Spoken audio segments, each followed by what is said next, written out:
Sorry, I thought I was being introduced. So I'm Kadir van Lohuizen, and one of the co-founders of Noor. So very happy you are all here, and congratulations to us. First of all, 15 years. It's you're gonna sing? Yeah, I just want to briefly tell you a little bit how it all came about. 15 years, it's not exactly the day today. It was the 6th of September, 2007. And the reason why Noor happened was basically because Stanley Green, the late Stanley Green, unfortunately, and I were good friends, and we were together in Agence Vue, a very good French agency. It was the time when there was the transition from analog to digital, and agencies were struggling because they had these huge archives which had to be digitalized. So we thought, this is not going to work, and we're going to do it ourselves. As some of you might know, photographers are not the best business people in the world, so it was a challenge. But it did happen. It actually all happened because of Hurricane Katrina. And both Stanley and I were there, and we were in New Orleans. The city was flooded, and there was a curfew in the evening, and so you couldn't go out in an abandoned city, and that's where we wrote the first business plan on toilet paper. It's still there. And the first names. And basically what we were hoping was that we could bring together a small group of photographers who were like-minded, but very different in their work and in their personalities. But a group which was not staff photographers, not contract photographers, but would initiate their own stories and projects, and Noor would be the vehicle to make that all happen. And, you know, the problem back then with many agencies was that they took a very large percentage, so we developed a different business model, which worked quite well until COVID came.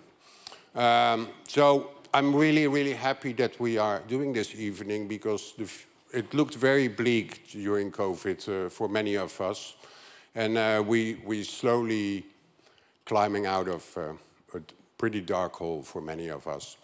But today is the day of celebration. It was also our week where we had our annual meeting. But it was for the first time in 3 years that we actually came together. And so we just concluded the meeting, and we're here to celebrate with you. Thank you for coming.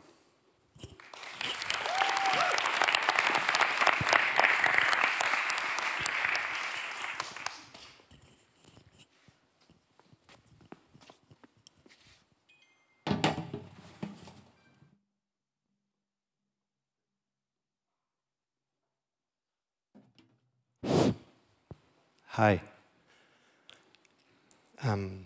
It's nice to be here. I'm a little nervous, of course. But thank you very much for coming.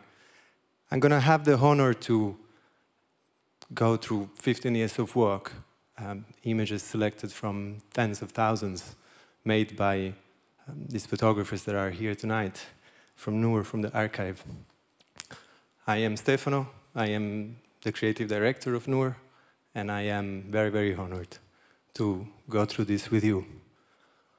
So, we are here to celebrate the power of visual storytelling and images. So I thought, to start with, what is that power? What can we do with images, and why are they important? I also thought that, together with the team, that it was important to start from conflict. And why is that? Is because photojournalism is often linked to conflict, and inevitably so. So this group of people, like many other photographers, are driven to tell stories with images. And conflict has attracted many of them in many places in the world to document, to witness, with the hope sometimes to make some clarity and show us, away from conflict, what it means. But not only show, because the actual power of images, and that I learned from Stanley Green, we shouldn't see images. We should feel images. Because what are images for, if not to create empathy, compassion, to bring us closer to the next one, to the others, so that the world can become a little bit more united. I talked with many of them, with Andrea earlier today. What attracted her to go to Andrea Bruce from the US? What attracted her to go to Iraq? And the answer was clear and simple. This was a war caused by her country, and she felt that she wanted to be there to make sure that there was a possibility for some independent journalism being made, and to witness it, and to bring it back home. So she became a bridge between the people that were in the conflict and the people that were reading the news back home. Similarly, Yuri Kozyrov, with whom I spoke earlier about this, and the answer on why war and why Iraq was very interesting. By chance, it happened to be there. He had won an award, and he went to collect it, and he stayed there because there was news that war might start soon. And indeed, the invasion of Iraq started a few months later. Now, there are 27 active conflicts in the world as we speak tonight. How many do we know of? How many do we read of? How many do we see images of? And yet, there is going to be 1.7 trillion images produced by the end of this year. How many of these images will we remember? So I have a question in mind, and I do not have the answer. Maybe we can talk about it later. What's the point of going to war and photograph it? Is it still relevant? Is it still important? I've heard many times, and we all heard it and we all talked about it, photography and photojournalism are dead. I don't think so. And with Noor, we had these discussions many times. I don't think so. It's never been so important. It's never been more important to approach this in an ethical way, to approach it with empathy, with compassion, with proximity. And so that makes it even more relevant to find a way to keep talking about such subjects that brings us closer and not push us further. Tanya Abjuka, also working in a conflict area. We had a discussion about that. She lives in Jerusalem. Her children are Palestinian. The father is Palestinian. And we then at some point reached the agreement that we agreed on the fact that what she's experiencing there and what the people are experiencing there is not a conflict. It's David and Goliath. We can call it something else. And she was a bit upset. She was like, no, that's just occupation. It's a different thing. Images to be powerful in order to help us make a change, because let's make no mistakes here. Images do not make changes. People make changes. People have the power to change things, not images. Images can allow us to learn. And I think a lot of us do that. With that in mind, we want to learn about the world. But images, to be successful in this, need to be free to move. They can't stay in our hard drives. They can't stay in our computers. They can't stay in our books only. They need to move freely, like us. It was 2 million years ago, more or less, when we started moving away from the continent that our ancestors started to move away from the African continent. Probably the first migration was caused by something we know well too well, climate change. Climate was changing and resources were scarce, and so people moved. And that's how we survived. Free movement. So the human migration is it's not a crisis, cannot be called a crisis. It's natural. We move. We all move here quite freely. Not everybody is so lucky. There are between 80 and 90 million people displaced in the world, of which 55 million are internally displaced. So they are in their countries, but they cannot go back home. And since 2014, 25,000 people are missing because they tried to cross the Mediterranean Sea. Those lives are on us as well.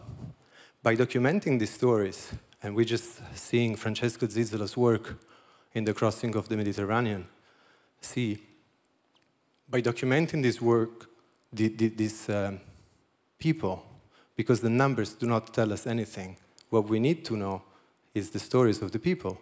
And that is why it is important to continue doing so. I've learned this by a friend, Samir. And Samir and I met in Iraq. He is Palestinian, born in Damascus. He has 5 children. And he made it very clear to me, he just wanted a better future for his children. And I didn't have children at that time. But then, shortly after, my partner became pregnant, so I started to relate to that. And it's so easy. When you do not have a future for your children, what do? You move. And so we should allow that to happen.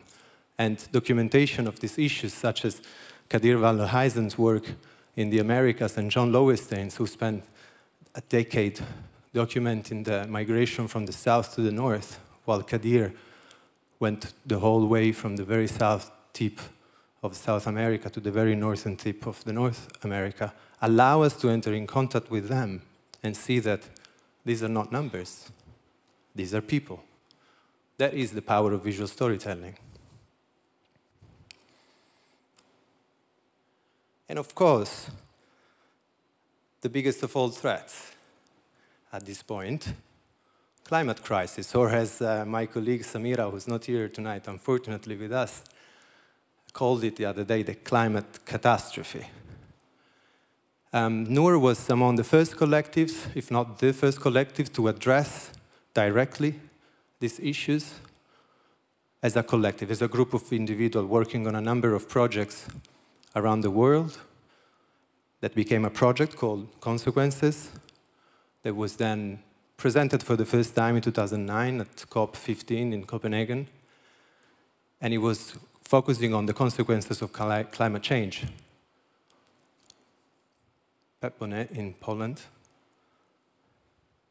coal mining.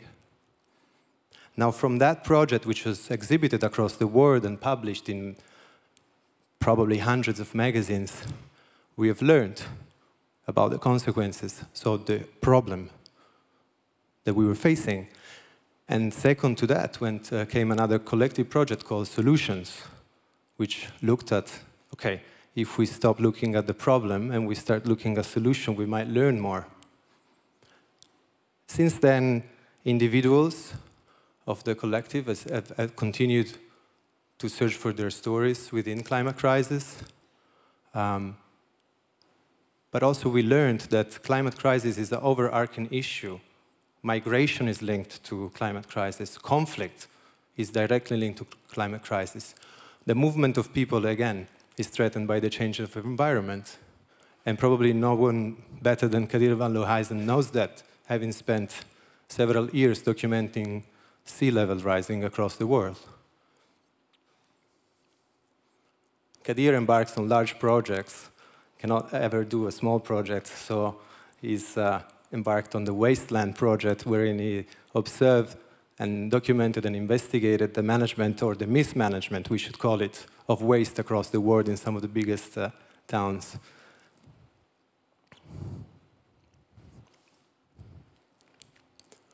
Now, what can images do here? Again, they don't do enough. I always find it really difficult to understand how we can do better. So we are studying, we are constantly asking ourselves, what can be done better for visuals to help us understand that this is happening right now? It's not happening far anymore. It's just happening right now, right here. And how are we to, as producers of images and consumers of images, how are we to use these images in the best way? It's an open question. We haven't found the answer. However, great work usually comes from a mix of things, which is very little talent, a lot of hard work, commitment consistency.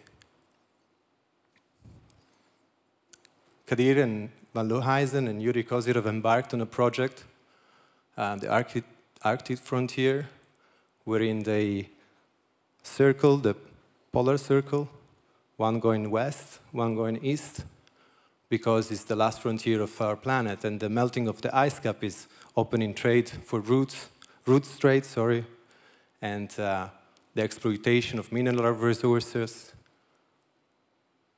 militarizations of border as if we needed more. But stories bring to other stories, and issues are issues and topics. Thing is that going through the archive over the past days and weeks, there is so much. It's so much legacy, so much work. And what is this work? I've looked at it. We try to find the red thread through all the work, aside of quality, which is obviously a very important criteria. We needed to find it. And I thought that one of the things that link us all here is probably the exploration, but not the exploration of territories. That's gone. It's the exploration of the human experience.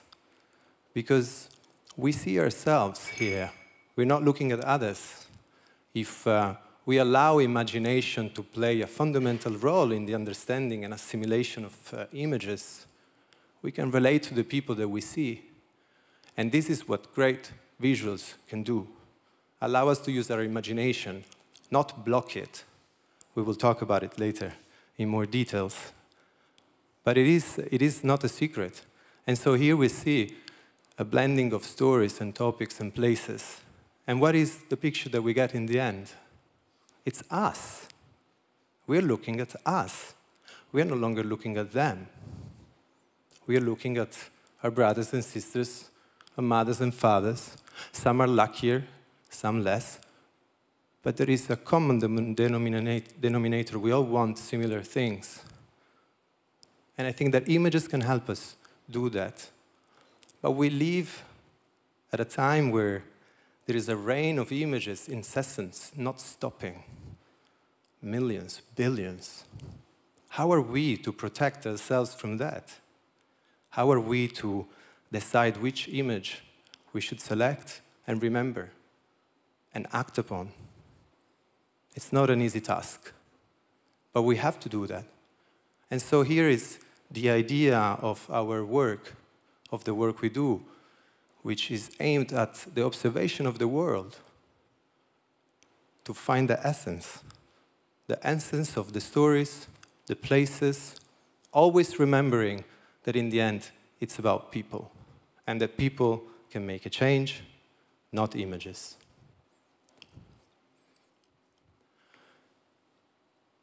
Work has evolved, as it should. And I was talking to Pep Bonet earlier from Mallorca, Spain. Pep has done a number of different projects all over the world. But it covered a lot of issues, very hard topics. Early work in the African continent and South America, working on a number of very hard topics. And I was talking to him earlier, and he told me, I was working on my obsessions. And now it's changed with age, with a family, and also after having done all that, having gone through that, now he's working on his passions. And the pandemic helped on this because it brought him back home, close to home. And also he said something very interesting.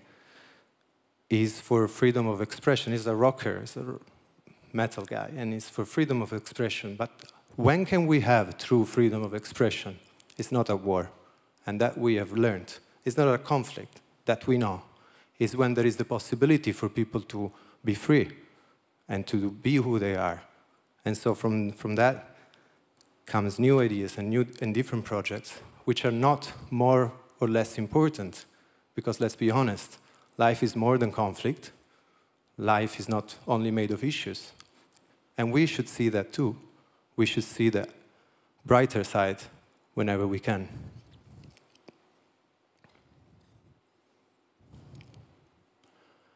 And then there is the funny, the unexpected. Tanya catches it immensely well. And there is different approaches to talk of immense violence. Violence on women, patriarchal violence. Benedict in Haiti, photographing. And generally just the human experience, the human journey, which is a common journey that we share.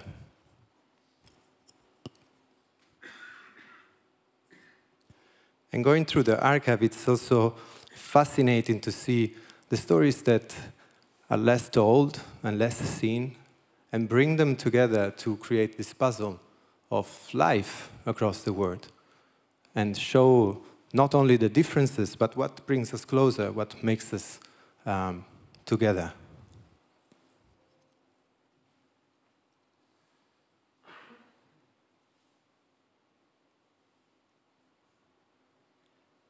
Of course, we need to change. We must change, because photojournalism is dead, they say. Photography is dead. And so we change, because we don't want to stop doing what we love, what we have passion for. And so COVID helped us there, because if we can stop seeing crisis only as a negative thing, and we go back to the original word, which is opportunity, we can see COVID as an opportunity. It brings us back home, and we can focus on domestic issues or stories. 100 years of the Garbatella neighborhood in Rome, a project that was done by Pep here, Garden Angels, curated by Francesco Zizzola, another of the members, founding members of the agency, experimenting with the light and with photography, portraying people in the neighborhood. Is not a lesser important story. It's just a different perspective on life. And so here comes a moment of exploration, and what can we do better? What can we do different? Kadir van Lohuizen's latest project, which aims at documenting and investigating food production and distribution across the world, it was forced to be in the Netherlands. And I looked at the work and I think, it doesn't look like food. It's so abstract. It's so strange. And the Netherlands, such a small country, the second biggest exporter of food in the world after the US, how can that be possible? I mean, there isn't enough space to have all those cows and pigs. And yet, very rarely, we see in this work that we could relate to food. And we look at also at problems of the industry and our visualization of the world. One of the main ones being the lack of inclusive representation. We tend to look at the world always from one perspective, and one perspective only. And this perspective can be very, very good, very professional, but it's still one perspective. What happens when we start to look at things from all different perspectives? This is what brought us to do the Green Shoot project, which is a collective work, wherein we work with some of the people that have been trained by Noor over the years, a pool of nearly 500 people from all over the world. We decided, it was after the pandemic, we decided to stay in Europe and focus on the initiatives of each country to counteract the effects of climate crisis, working with people from in their own countries. And again, education is one of the most important things. There is probably nothing as important as education. And here we're looking at images from the first female-only and non-binary identifying individuals in Poland, for a reason, in April, wherein a group of 14 individuals shared with 3 of our authors ideas, portfolios, based on gender identity, violence, and had a place to share ideas and create a community, a sense of community. How important is that? To create a community wherein you feel you can share. And so we are deciding to open up to the people that we have trained, that we worked with. And here is the work of Andras Zoltai from Hungary.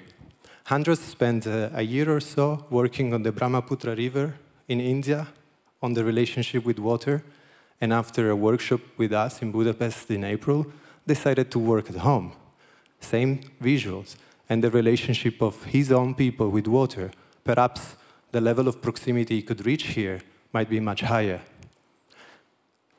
In a summer, that is probably the driest summer in 500 years in Europe, and it doesn't seem like it will be any wetter soon. So suddenly, proximity and open and different perspectives, local perspectives, domestic approaches, become a new way of looking at the world. And lastly, Sibusiso. Sibusiso is from Johannesburg, Thokoza, which is the second biggest township in South Africa after Soweto. He's 25 years old. He was here in Amsterdam for a fellowship with Kadir and Sanne de Wilde. For 2 weeks, he just left. We met, and he shows the work. And the second work in particular that is coming now is about the township where he lives, where he grew up. And it's a township at night. And Sanne told me today that it's very interesting. There are all these walls in the pictures. And what pushed him to do this story was that in the backyard of his house, of his grandmother, people used to trespass. And so her grandmother built a wall. And so people couldn't trespass anymore. But what he also told me is that he did this work because his ambition is to share with other people what it means to live there so that they might change their ideas about it, their stereotypes, their preconception. Sorry. So suddenly, we're looking at a world we know nothing about through his eyes. And the value of it is immense. Thank you very much.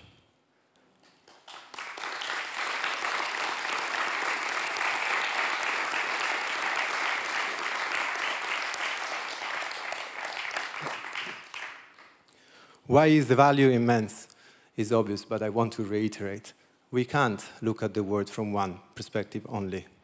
We have to be able to look at it from all possible angles, and that is why we are trying to implement it by being closer and asking communities across the world what we can do from our 30-plus years experience as individuals and 15 years experience as a collective. What can we do with them? What can we share? And the point is not to go and teach, but the point is to go and learn. We'll leave you now with a few words from in a slideshow in which there is some graphic images by Stanley Green.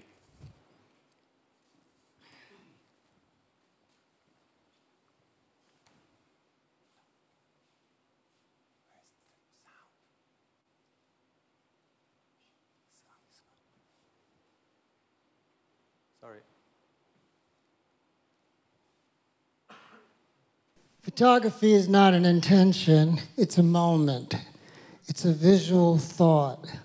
It's a lightning bug trapped in celluloid through a lens, a black camera box, to imagine what is being captured inside. A sentence asking a question, and the image sometimes is the answer. Sometimes it's something you forgot to mention.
We have a little break now, and we are happy to have Bas giving us drinks.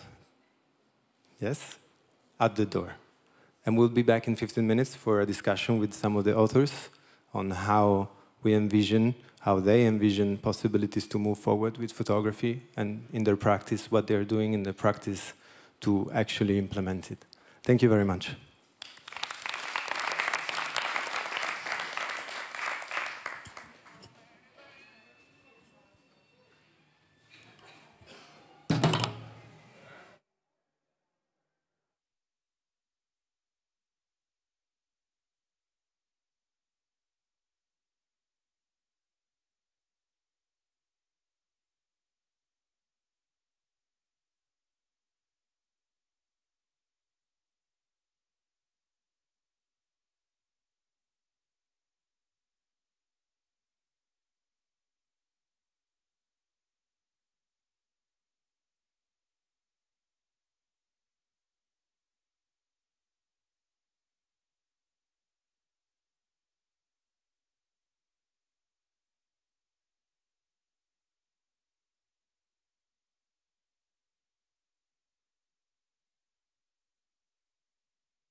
Welcome back.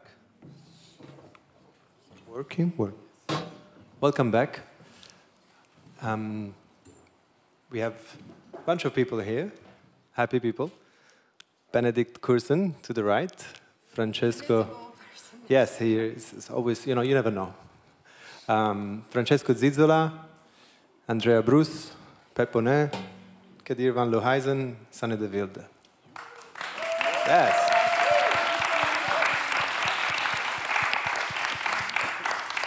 Maybe we get rid of the chairs, no?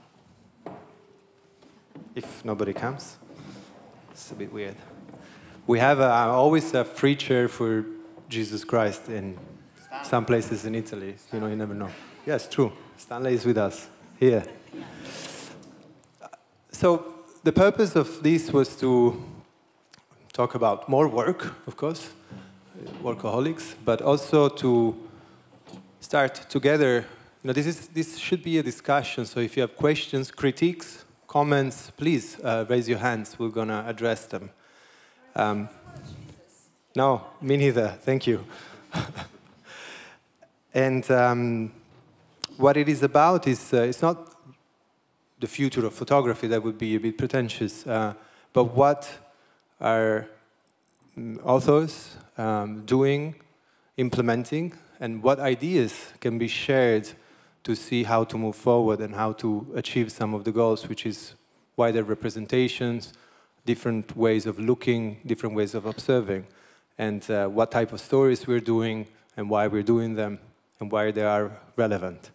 So I'll start with asking to Andrea. You've been traveling the world for 20, 25 years, seeing some of the most complex situations and realities, yet more recently, you've been working home. And how is that going? And can you tell us a little bit more about it and why you feel it's relevant and important for you? Sure. So I'm from the United States. And so for a long time, I covered mostly wars in Iraq and Afghanistan, places where my country exports the idea of democracy. And I had that question asked of me often. So as an American, what is this word that you're, telling us about? It's almost, in some ways, feels like a modern version of colonialism to some degree sometimes. And so before the pandemic, I decided to go home to my home country and really ask people in the United States the same question that people everywhere else has been asking me. What do you think the word democracy means? And the answers were really diverse. And I'm continuing this project to try to bring that question and make people think about what they think this word that has been used in many ways means in the United States. Also, we've been working on a couple of projects of the Stanley Green legacy. So, but before that, okay. I had a question. Sure. Because do you understand now? Because the other day we were talking about it, and you said, I'm doing this because I don't understand my country anymore. So you've been doing this for several years. Do you think that by being closer home and, after having traveled to so many different situations, faraway cultures and complex realities of which you knew basically nothing, probably the moment you arrived. Does this give you a different approach to domestic situations and issues and topics? Does it, the distance often creates a capacity to look at it more, a little bit more nuanced, perhaps? So do you understand your country better now? No.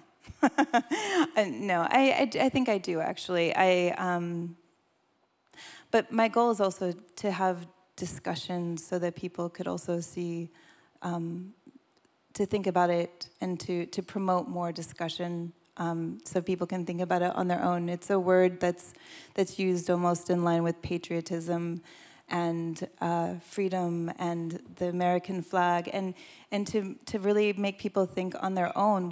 How do they see it in action in their own lives is a different kind of question. I think that really what I found is, regardless of one's politics, people felt like they had access to democracy if they had money, and if they don't, they didn't. And I think that's the real kind of democracy divide that we have in the United States, and maybe in many places in the world. But not that I'm, I don't know, but I would love to talk about these pictures too. But the things that are linked, I think, right? I mean, we have the work of two Stanley Green Fellows, Sasha Fierce-Burgess and Taco Robakidze, who work in the proximity of either their land or their own history. So can you tell us a little bit more about their work and how is this relevant and important to support? Yeah, so the black and white images you're seeing right now are from Sasha's work, and she has covered Chicago in the United States. She's from the United States. She's extremely talented, and one of the great things about the Stanley Green Fellowship that we've been doing is that we are able to give people money and encouragement to do the projects that they dream of.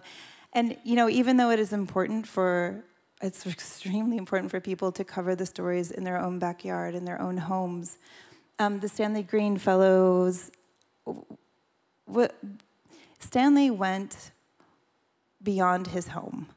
He went around the world, and from marginalized storytellers, I think that one of the issues is that people often get kind of stuck being told that they can only tell that story.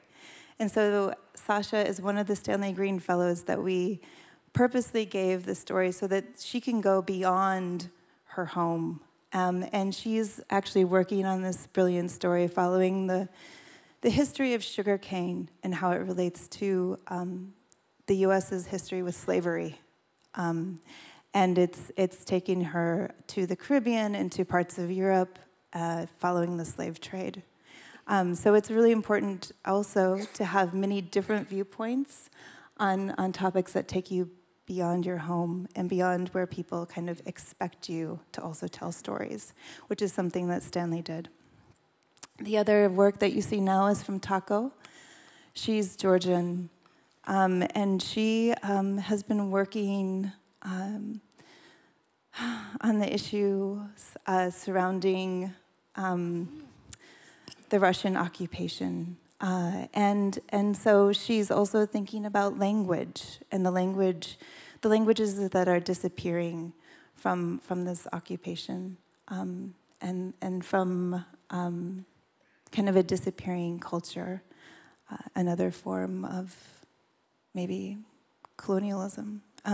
So anyways, they're continuing to do these projects and inspired constantly by Stanley Green's legacy, hopefully. Thank you, Andrea. And we're looking forward to see the projects because we have very little of the new projects and they are due soon. So I'm looking forward for that. From Andrea, I'll pass to Pep. And so I learned recently that you have spent about 10 years photographing at Wacken Festival, which is the biggest, it's the biggest, right? Biggest open-air metal festival in the world. Mm-hmm. And then you were bored of it. Yeah, well, Yeah, I was assigned to photograph for the 25th anniversary of Wacken many years ago. And I remember that day like a dream, you know. It was a rainy Wacken, you know, people were going crazy. So in 3 days, I had to shoot a photo book to celebrate the 25th anniversary, and I managed. I had a blast. I really enjoyed it. I was coming from starting a big change in my career. For too many years, I photographed things I hated. So at a point, I told to myself, now I'm going to photograph things I love. It started all with a Nikon Noor grant. We decided to do a group project in Africa to shine a new light on Africa. So I did the Hailbanger story, which was an underground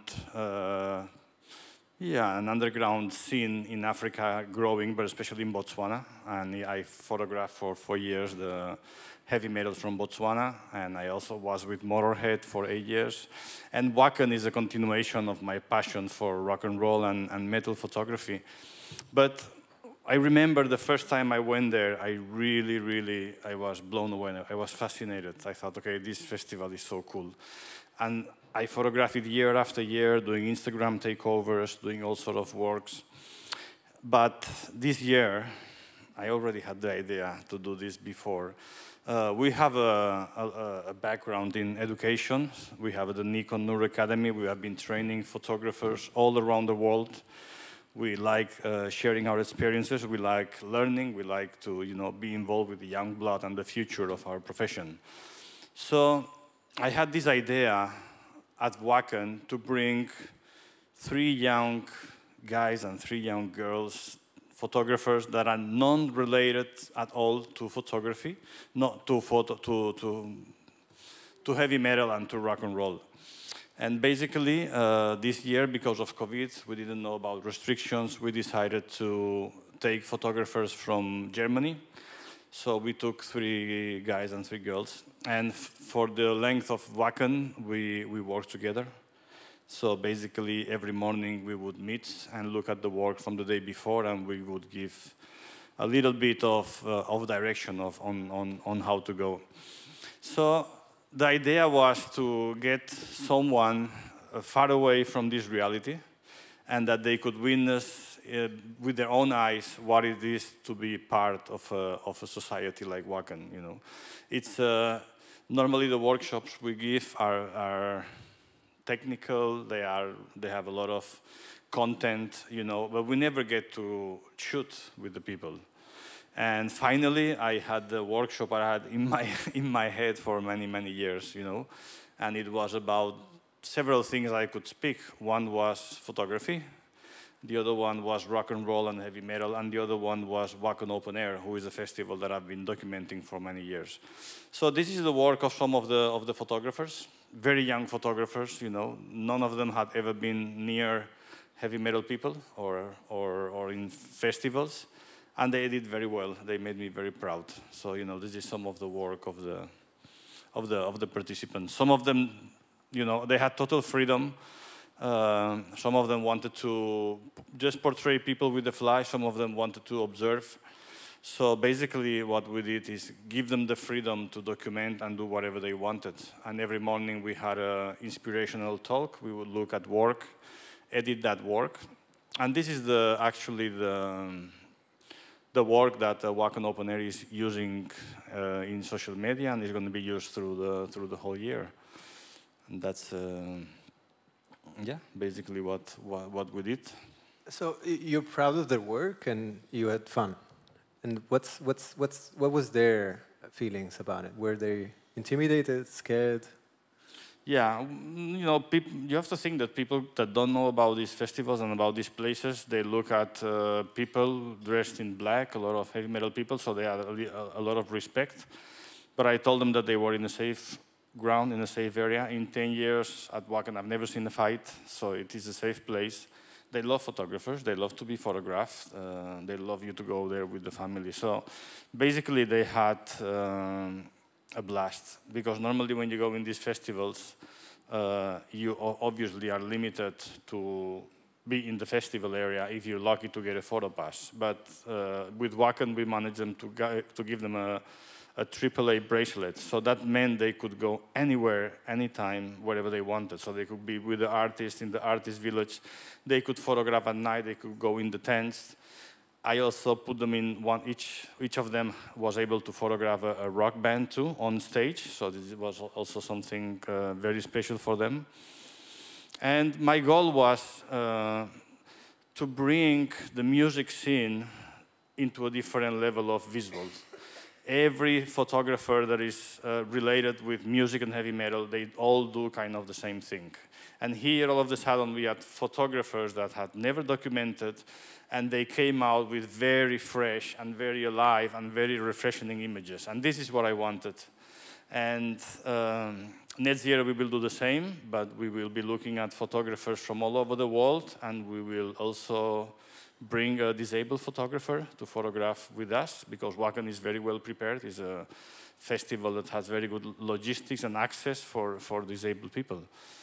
So, yeah, I'm very happy that, you know, not everything is photography. Sometimes, you know, sharing the knowledge and the passion for certain topics and certain things is also very fruitful. And this is one of the, yeah, it's my first year at Wacken, really busy with others people's works than on my own. So it was really nice for me. This is inspiring. And yeah, scary for me, so I'm happy to know. I asked that because, you know, looking at some of the picture, I feel a bit intimidated, but maybe I should come.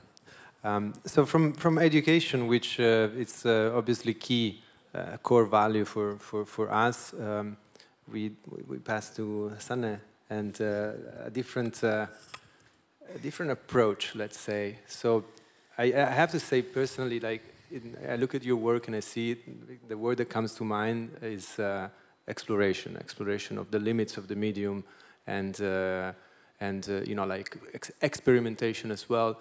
But it's also interesting because we have two bodies of work here, and in both you implemented exploration, experimentation, but also partnership and collaboration. So the first one is the Island of the Colorblind.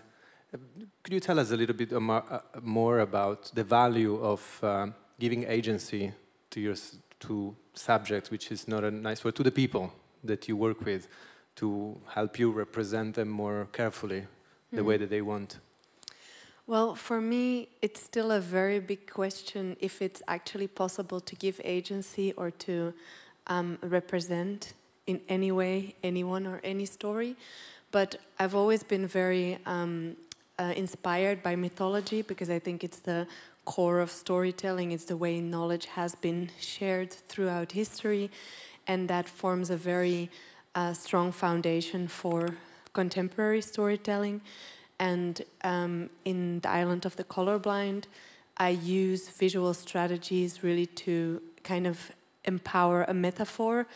This project is really an invitation to embrace the diversity of seeing, the diversity of being, through the metaphor, a visual metaphor for complete colorblindness, and reinvestigating, reinventing, re-envisioning the meaning of color in all the aspects of the word, from flowers to skin tones, and opening up to all the possibilities that could be there if we could just let go of preconceived ideas and the conditioned notion of seeing and of color in this case. So it's, again, a metaphor for seeing and for vision in the broader sense of the word.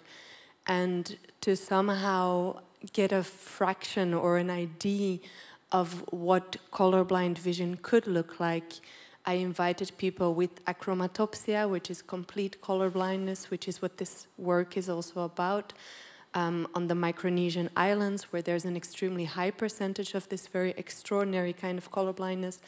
I invited them to paint over my images, to apply their perception, their vision onto the images that I was kind of co-creating with the people on the island. And do you think that it's some kind of value to the story? It allows us, the viewers, to relate more, or what does it add to the work? Well, I think what allowed the viewer to relate more is the interactive installation I created after I did these different layers of photography or visuals, which was an interactive space where color-seeing people were invited to enter the space, be surrounded by images of the island, and while listening to a voiceover telling them about the mythology of the island and how mythology explained the arrival of colorblindness, they were also invited to paint over my images, and meanwhile there was a light sequence that I developed that never allowed people to see the true colors. So you actually, as a color-seeing person, could experience the loss of control over color, and had no idea what you were painting until you left that space, that room, that allowed you for a short moment in time to see differently. So you create around the work, through the work you learn how to create an experience for the viewer to get as close as possible to some kind of relation to what you photograph and what you learn. Yeah, well, I started off actually in theater and as a painter, and with both of those mediums I struggled very much with how to close the gap between a story, you as interacting and engaging with that story and trying to translate that visually somehow, and an audience. And in photography exhibitions, I had the same problem. Okay, so you create something, you pull it out from somewhere, you put it somewhere, then people see it, and then that's that. It feels a very unfinished conversation. So I'm always trying to find ways in how to expand on that conversation and how you can include all the different parties. So for example, with this project, in an exhibition, visitors or viewers of the exhibition, they would also be able to create and paint, and those images would then come side by side with the paintings that were made by people with achromatopsia. So you layer upon layer, you kind of create some interaction and collaboration, not only with the people you work with while photographing, but also with people who afterwards see or get to engage with the work. So the next body of work, actually, if I may ask Benedict a question first. No? Maybe ask the question first. Well, I find it fascinating, again, it's the collaborative approach, which I find always interesting. Well, it doesn't work for all the stories, but in this case, probably makes sense. And, you know, like, I worked with Benedict some time ago on her archive, and you worked on a lot of hard stories and you know, difficult access, and I felt you were always kind of a loner in that. So this was the question I would ask you, but Sanne, how was that collaboration, and how did that add to the stories, and you know, or taken away from the stories? Because sometimes collaboration can do that, make us see differently. So, how do you see that as an added value to the stories that you did? Well, if I can start to answer for both of us, I think at this point when we met each other, we were both very tired of working alone. So we'd both been traveling and working for a very long time, and thought that it's also kind of a misconception that photography is a solitary profession and you need to do it alone. Why? Whoever, you know, established that truth?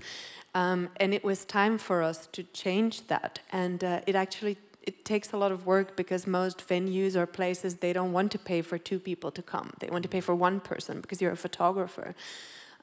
So there was that aspect, and then there was simply the fact that when we met, because how this project originated is we actually met in a Nikon Noor Academy workshop in Brussels, and I think Benet heard me speak about my work for the first time, and she had a story that she had, you know, walked with for a long time but wasn't quite sure how to approach it, and she saw a merge between the story she knew in a country where she had been spending many, many years, and a kind of approach I had and the kind of themes I was working with. So that's how that came together thematically. And then I think we were also both very hungry for letting go of this ownership of the image. And in that sense, also collaboration came very naturally, because it's not only in collaboration with the people that you work with, but also as a duo. For us, it was time to, or it's something we were always wanting to find ways to let go of that ownership, and had no need to have ownership over it. So this project was kind of exploring how to go about that in a photographic work. Yeah, I will add something on top of that, like, of course, what you say, but also it really, I mean, me personally, it really completely reaffirmed more than ever, and this is really something I want to keep doing, is that photography can be a collective experience, can be the expression of a group, can be the expression of a dialogue, a conversation, especially if you work on a continent like me that's not originally mine. I think it's really just important that we use and we instrumentalize photography to become a bridge between people. And I think the collaboration with Sanne really crystallized this idea very much so, and is really allowing me to see the future like this. Yeah. Well, let's build bridges, not walls. So that's, thank you very much. Another type of exploration, I would call, it's exploration of language, of the photographic language that, Francesco, that you are bringing forward. I recently heard you saying that you do not really consider yourself a photojournalist anymore, and that you have some doubts about it, even though you've been for many, many years, decades, traveling and exploring and visiting places and situations and encountering particular issues. You now are looking somewhere else, and I felt, we talked about it yesterday, and I felt that perhaps it's a question you're asking to the audience. Could it be? No, first of all to myself. But let's start from what Stanley Green said, and we heard before that an image sometimes can give an answer to some question. And that was related to the time where we born as an agency, as a group, as a collective, where media were flourishing or were still in place, working massively to try to form our opinion about the world and the reality that surrounds us, right? And our archive demonstrates that. You make a great presentation about our past with pictures, some pictures, of course, some out of dozen, thousand, maybe 100,000 of pictures that we have in the archive. That word disappeared, simply. Not the word that we witness, but the word of media. Now it's another thing. It's completely another thing, thanks to, of course, I don't want to make a list of reasons, but basically technological revolution through the digital technology made communication among human beings different, very different. And so the languages also change. The way to share knowledge, the share,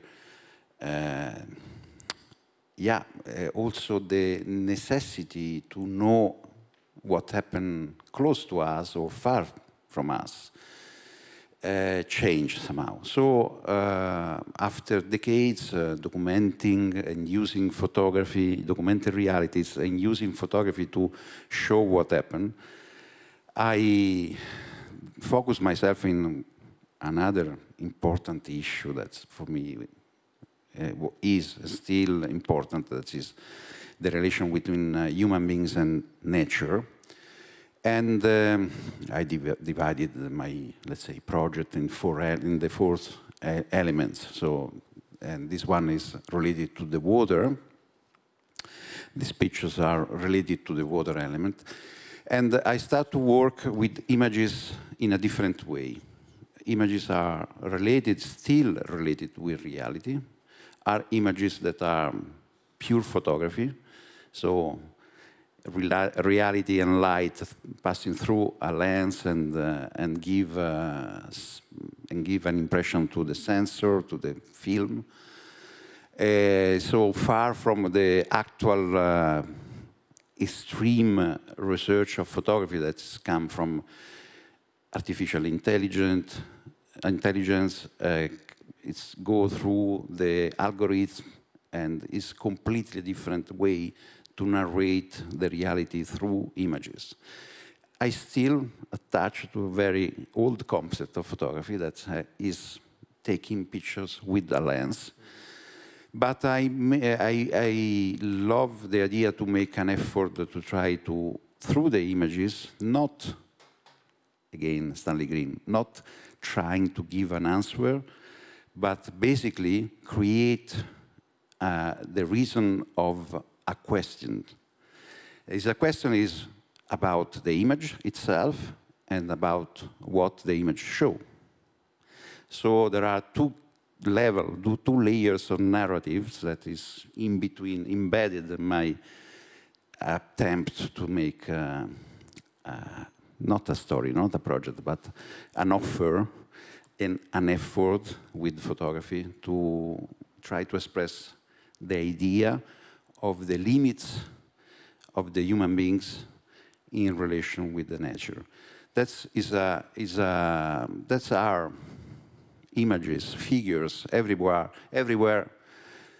Everyone can see different things looking for these images, but those images are related with one specific thing. That is a fishing net, let's say, not more than this.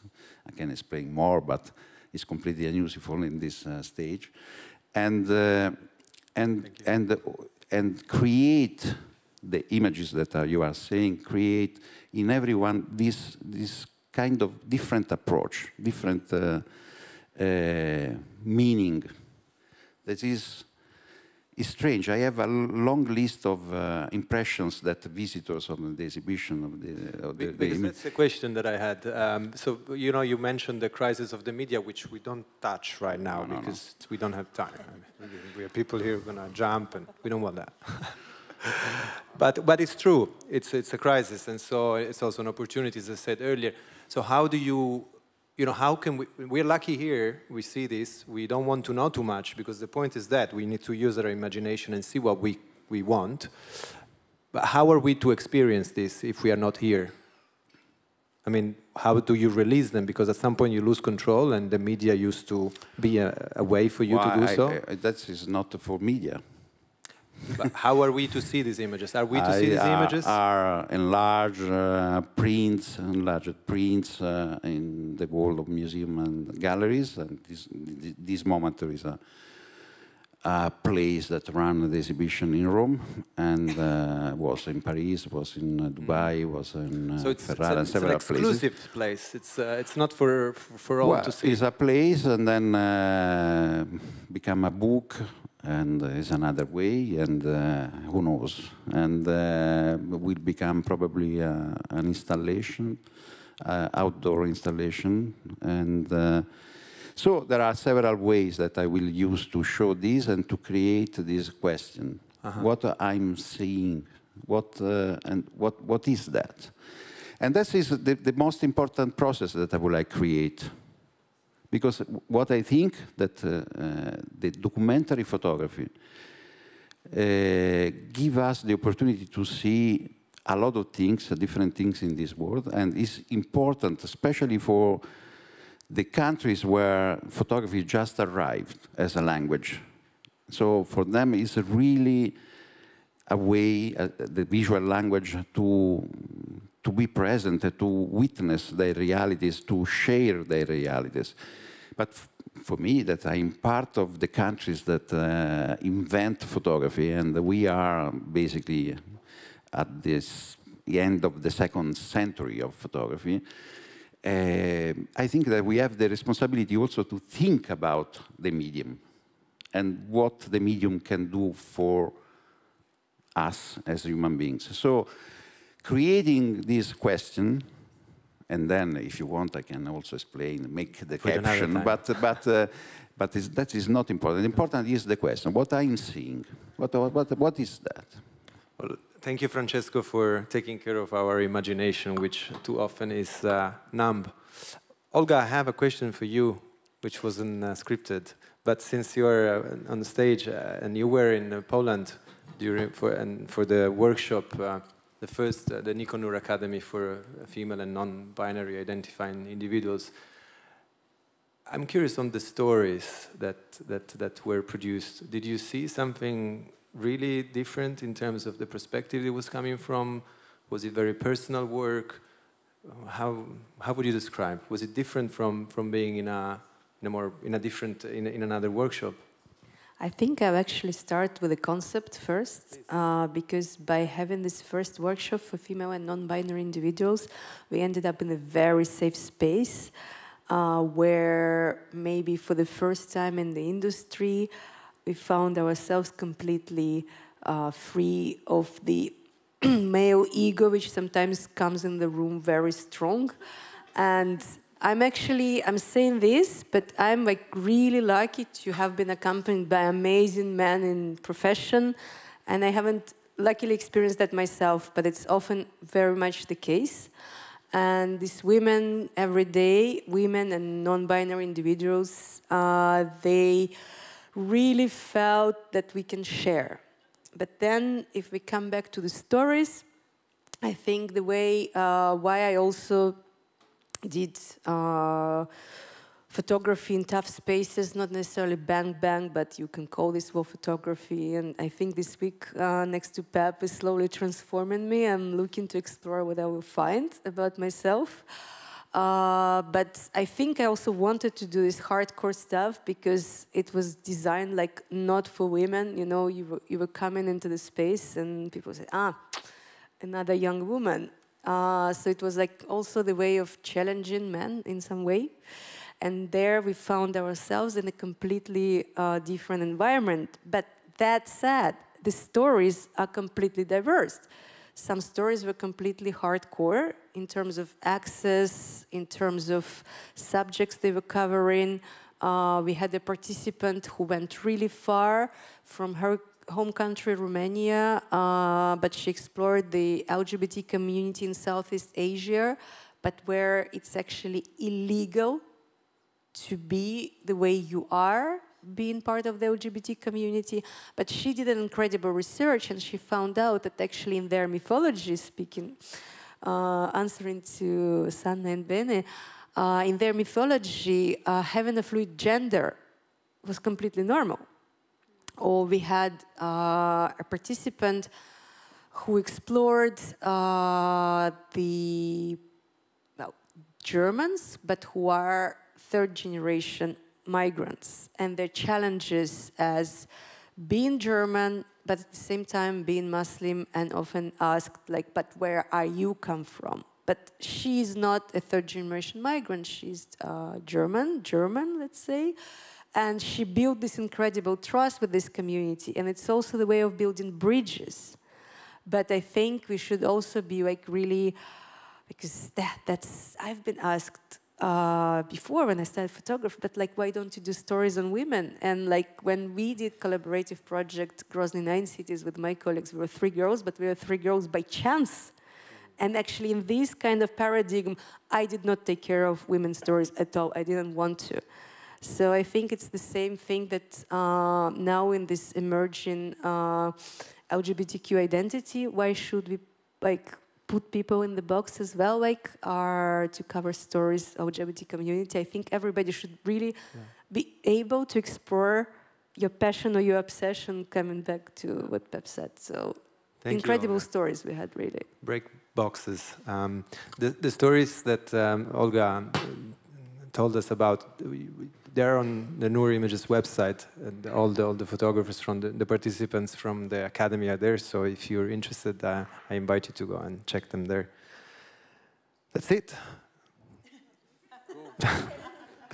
Last but not least, we have Kadir, and we're going to talk about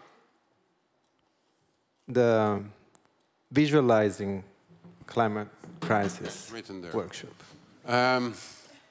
Tell us about it. Well, as you may have understood by now, Noor is not just an agency of photographers who are producing work and publishing work, but education is very key, has been key in our philosophy when we started Noor. We really feel that it's also our duty to transfer the knowledge that we gained over the years.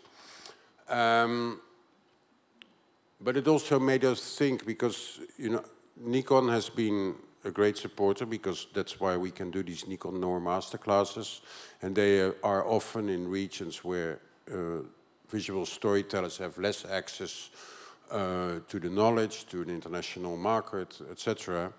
But it made us, or made me think as well, working myself quite extensively nowadays on environmental and climate-related stories, that taking a good picture is obviously one thing, but to really understand what you are looking at and how to conduct the research and check your facts is instrumental in the work that we are doing. So it started with that I was doing a, let's say, a regular workshop in Dar es Salaam in Tanzania, a part of Africa which is heavily affected by the climate crisis already. And I started to think that we could have to do this maybe differently, or I want to do this differently, and train people specifically on how to visualize climate stories and how to go about and do the whole research. How do you avoid the cliches? And that's been, it was actually very successful, because it was not just a regular 4-day workshop. It was a first 4 days, then it was a training, mentoring session online for 6 months, and then there was a comeback session. In the meantime, the photographers, and there were 4 from Tanzania and 4 from Kenya, had to write up a story proposal, pitch it, and photograph it in that period of time, which resulted in the end not only in an exhibition in Alliance Française in Dar es Salaam, but literally for many it gave them work, because it's often that editors from newspapers, magazines, but also from NGOs, or they don't know where to find people who can visualize those stories, you know, so they often end up maybe with us, where the people, the photographers who live there and live the crisis are the best ones to do this. And I think that exhibition as an outcome, as one of the outcomes possible, is it's interesting, because the participants of the workshop have something to look forward. They have to put these things, their photos, their stories, into a space and create an experience. What was that for you? How was that important? Did you see some, I mean, do you see the value of this? Yeah, I think, yes, I do, because I think it's, you know, I mean, that they had to be able to show their work, and there was really a big opening, there was a big ceremony, and it was really, you know, they were put on a stage for the right reasons. And that, you know, I mean, there were a lot of people at the opening from the Tanzanian government, but embassies, NGOs. So that actually resulted in the work that they were getting. And it was only a few weeks ago that one of them had actually his exhibition in Hamburg, which is traveling now. So I think, you know, for us, Noor, I think we also believe that we should strengthen this this educational aspect of us, and that there's really a way forward, and there's a real necessity. It used to be that it was logical that either of us would be sent to some kind of a conflict, some part of the world. And due to COVID, but also obviously Black Lives Matter, that made people really realize that there needs to be representation and diversity, and that COVID made it, proved us that there are great visual storytellers out there. Yeah, and quoting Benedict, I think that it's not enough. What we should look at is to build ecosystems where trainings of these kinds happen, which I agree. I don't have questions, don't worry. Okay. But maybe in the audience there are some questions. We have talked about several topics and ideas. Don't be shy. Do you have questions for each other otherwise? Mm.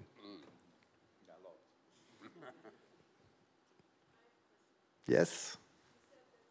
Wait a second.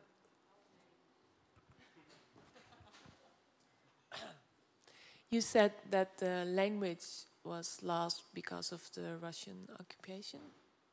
Is that correct?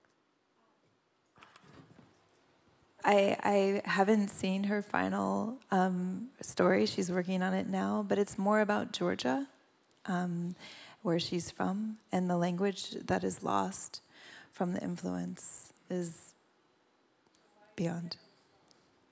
It's basically, I think, no longer allowed to be taught in schools, and no longer allowed to be used. Like in jobs or in different things. But I'm not an expert on this, I'm so sorry. But you'll have to stay tuned for her story that should come out in the coming year. Follow up if you want, yes. So Taco has been working on the Georgian territory, but Georgia has 2 breakaway republics which declared independence as the Soviet Union collapsed. There was a civil wars, Abkhazia and South Ossetia. And then, as Russia was expanding the influence in 2008, South Ossetia had a very short war. And Abkhazia didn't have a conflict, but subsequently now, as you can see the news developing in Ukraine, it was done in the same way, but people were seeing it as a very local, small stories with breakaway republics of Georgia. So Russia recognized their independence together with countries like Nicaragua and Syria. So it's true that Georgian is the state language of Georgia, but in Abkhazia they speak Abkhaz, but also Mengro, which is a dialect of Georgian. But historically they lived on the land of Abkhazia, and in South Ossetia they speak Ossetian. So these are the languages that are in question, and it's a very complicated matter, Caucasian languages. It's also passionate, and I highly advise you to research if you're passionate about this. But what is also really incredible about Taco's work, because I remember when she submitted her story, and she's also coming from this very photojournalistic tradition, and she was using this word Russian occupation at the time where Reuters wouldn't write this.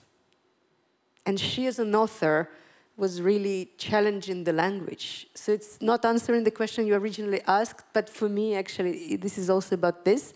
And she foresaw something which is really now much more understood. But that's why it's really her work. We're really looking forward to get her work and show it, because now it's more important than ever, because Georgia has been already living on a different scale, but what Ukraine's going through.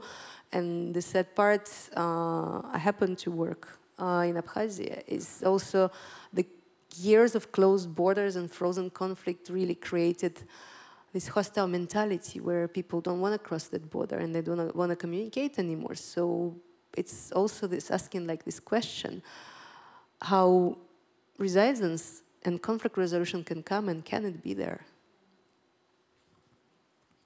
Thank you. Any more questions?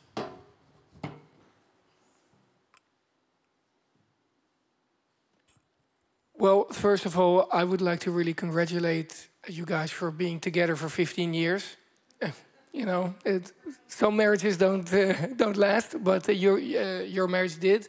And you're actually working in a really special way, because the collective is sort of out of fashion in journalism. A lot of people are focusing on their personal brands and using all the platforms as, that the technological advances have brought. But I was wondering, as you're celebrating your 50th birthday, what is the future of Noor? Thank you very much.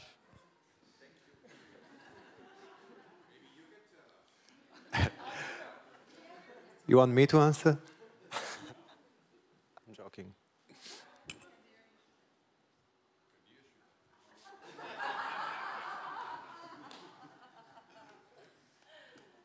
There you go. All yours. Maybe Thomas knows more than I do, but well, I said, I mean, we obviously saw the industry changing a lot, and not for the better, I must say. But we also understand that visual storytelling, visual journalism is more necessary than ever. So we always believed in the small collective, and but we also realized that the world is changing, that there are a lot more good photographers elsewhere in the world, and that we need to support them. So, you know, I mean, we do believe that the foundation will become more and more important for us. We have a foundation, but we will strengthen it, and we definitely will expand our education and training programs. I can't say more now. More questions? Is that a business model? Training?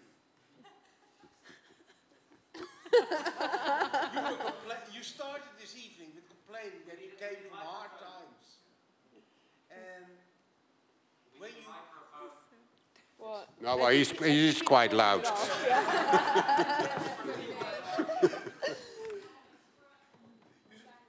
started this evening that you came from a hard time, wait. rough period. And don't shout. Basically, when you don't do any projects with tuition and education, does that make both ends meet? You know, I mean, we always believed that all our training programs have always been free. So we made sure that we would find external funding, because we don't want to do these programs where possibly participants select itself because they can pay for the tuition. So we really want this to be accessible. So obviously the classical business model as we used to have, which will still remain to exist, by the way, is we will find different funding for the education. And we've done for 15 years nearly, so we're quite confident that this, and it's a pure necessity. That, I mean, this is not because we want to make a lot of money out of this. It sounds convincing. Or? He quietly agrees. Any more questions?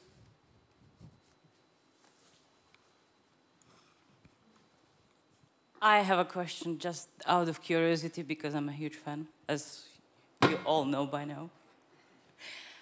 Has there ever been a situation where your good intentions were misinterpreted? That you needed to explain your work? That you were attacked, you were misunderstood? Kadir. Let's start with Kadir, and then we can go further.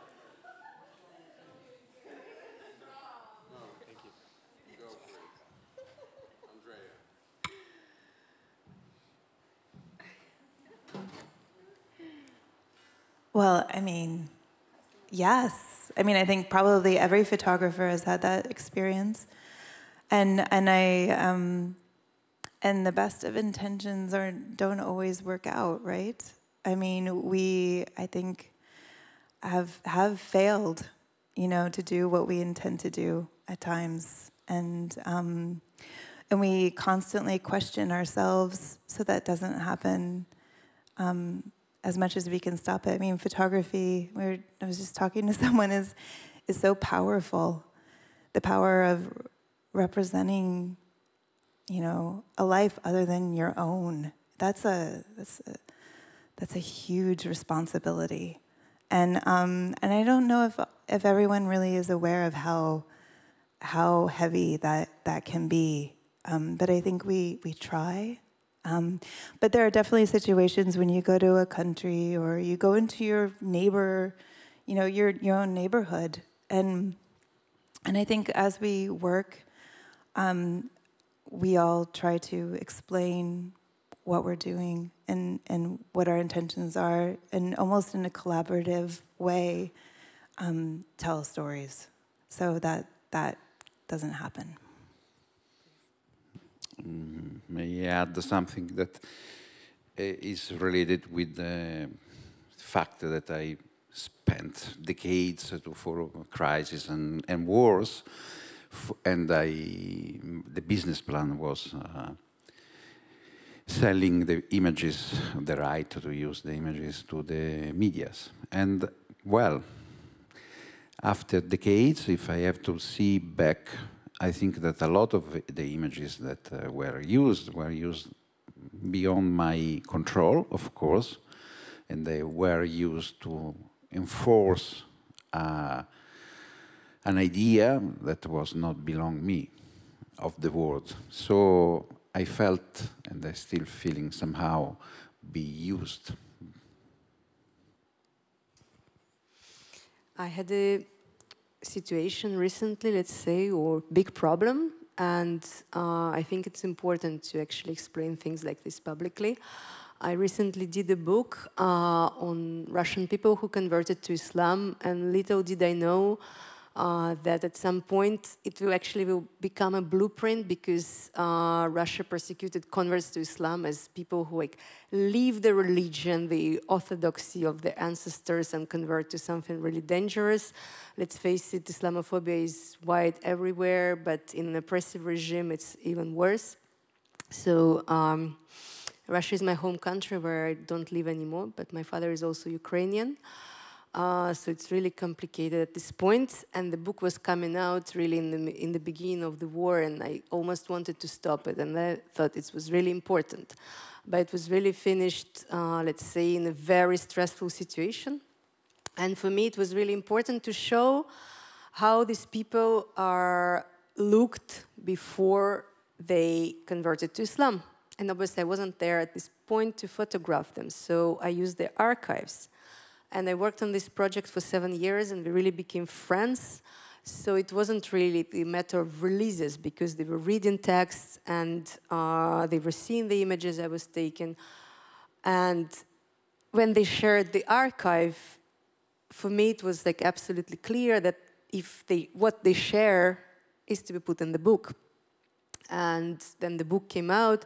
And the first thing I did, I sent it to everybody. And one of the girls, she called me back and she cried, because obviously when she was not Muslim, her hair were not covered.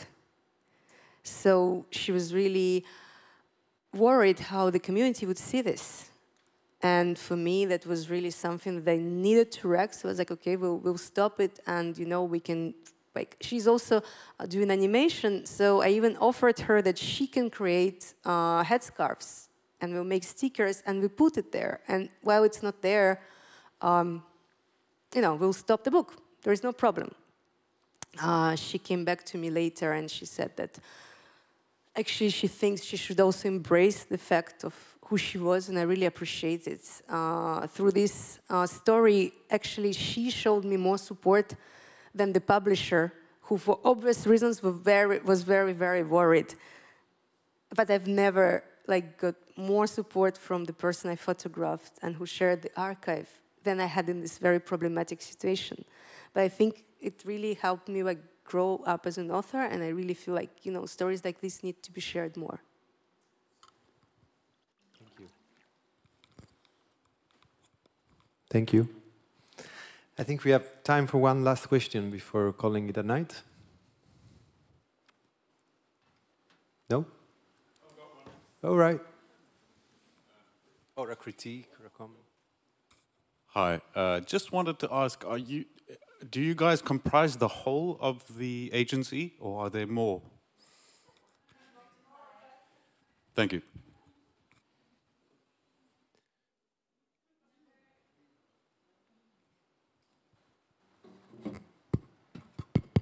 There are a few people missing. Yuri, who is hiding in the crowd over here. Alexandra Fazina, who couldn't be here right now. John Lowenstein. Sebastian Liste. Tanya Habjuka. And who other?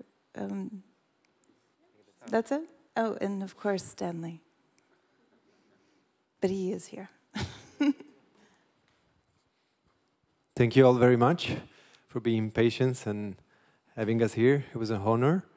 Thank you guys and girls for a fantastic evening. And please follow us, because there are going to be stories, news, and more programs. and let's go and get a drink.